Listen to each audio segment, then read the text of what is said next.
Ok, donc peu importe la sortie là, hein, c'est fait pour être monté sur une flange direct, sur un bout de tube.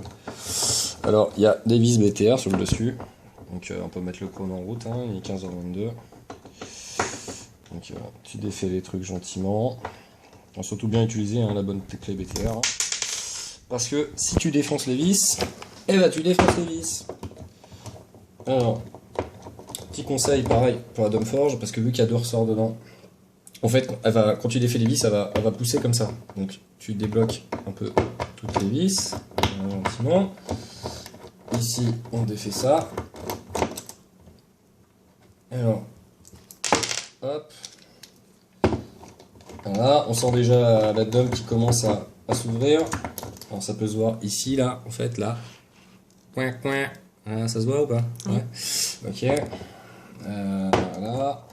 Donc, ce que j'ai fait, c'est que j'ai retiré toutes les vis, sauf ces deux-là. Après, j'appuie comme ça. Je viens de barrer une vis. Bon, c'est pas non plus une force de fifou, c'est juste pour éviter que ça force sur les trucs. Hein. Moi, j'aime pas quand ça force. Sauf dans le cul. Voilà. Et ça commence déjà à moitié à s'ouvrir. Donc ça force pas non plus un truc de fou, mais attention, hein, voilà. Donc là je pourrais pas se l'éjecter. Donc vas-y filme un peu. Donc ici il y a deux joints. Là il y a un premier ressort. Donc là elle est un peu cracra. Hein, hop. Là il y a un piston. D'accord. Ici. Donc attends, le piston va me servir du machin. C'est à l'envers mais c'est pas grave. Ici, il y a le fameux clapet.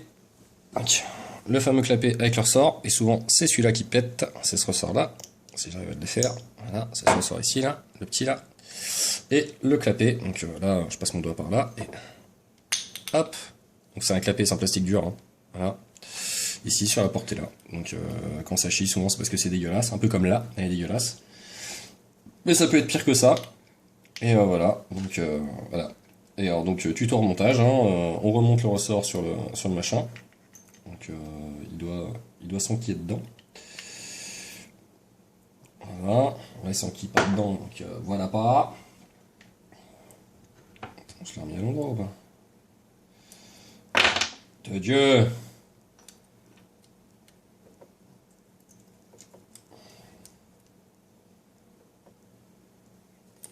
Ouais, en gros il s'enquillera dedans gentiment.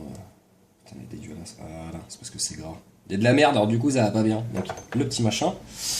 Le piston, il y a absolument un ressort en fait, parce qu'ici il y a le trou, pour pouvoir dire de placer le ressort dedans en fait. Là avec le. Si j'enlève le. Je vais l'enlever pour vous montrer. Si j'enlève le machin, hop, on peut s'apercevoir que le ressort, il a vraiment la taille du logement dans le piston, elle est pile poil de la taille du ressort, vraiment pour le centrer en fait, pour faire en sorte qu'il ne s'échappe pas. Voilà. Je vais avoir les mains toutes crado pour poster ça sur le faux. Hop. Et donc le petit machin qui vient comme ça. Le ressort ici qui vient là. Donc pareil, ici un logement pour le ressort. Au fond là, ça vient pile poil dessus. Donc là c'est un ressort bleu, hein. C'est peut-être pas forcément le bon qu'il y avait, mais il y a un sudiste qui est tombé en panne avec sa dump, et donc j'ai dû faire des choses. Voilà, et puis bah forcément, putain, du coup je suis crado pour l'autre partout. Alors on rappuie gentiment. Alors faites gaffe à pas forcer sur la tétine parce que ça peut être comme du verre aussi, hein, c'est pareil. Voilà, on remonte les vissouilles. Voilà, ça doit y aller comme dans du beurre, forcez surtout pas. Les filetage c'est de la vue, donc ça se mange à une vitesse impressionnante. Vous en mettez deux. Voilà, surtout pas glisser. Je fais ça en 2-2 là. 23, 26, donc là ouais voilà 3 minutes, donc en prenant son temps, il y en a pour 5 minutes. Voilà. Donc là, elle est placée. Je ne force pas, hein. Je ne serre pas le. On serre à peine quart de tour, hein. C'est vraiment, il n'y a pas besoin de. Il y a plein de vis, il n'y a pas besoin de serrer ça comme un débile. Parce que le problème c'est que si vous serrez ça comme un débile, vous allez tout défoncer. Donc voilà, donc après hein, on va arrêter la vidéo là, hein, on va pas se faire chier à remonter toutes les vis, quoique aussi on va chercher à remonter toutes les vis. Parce qu'après je sais plus où je vais les foutre.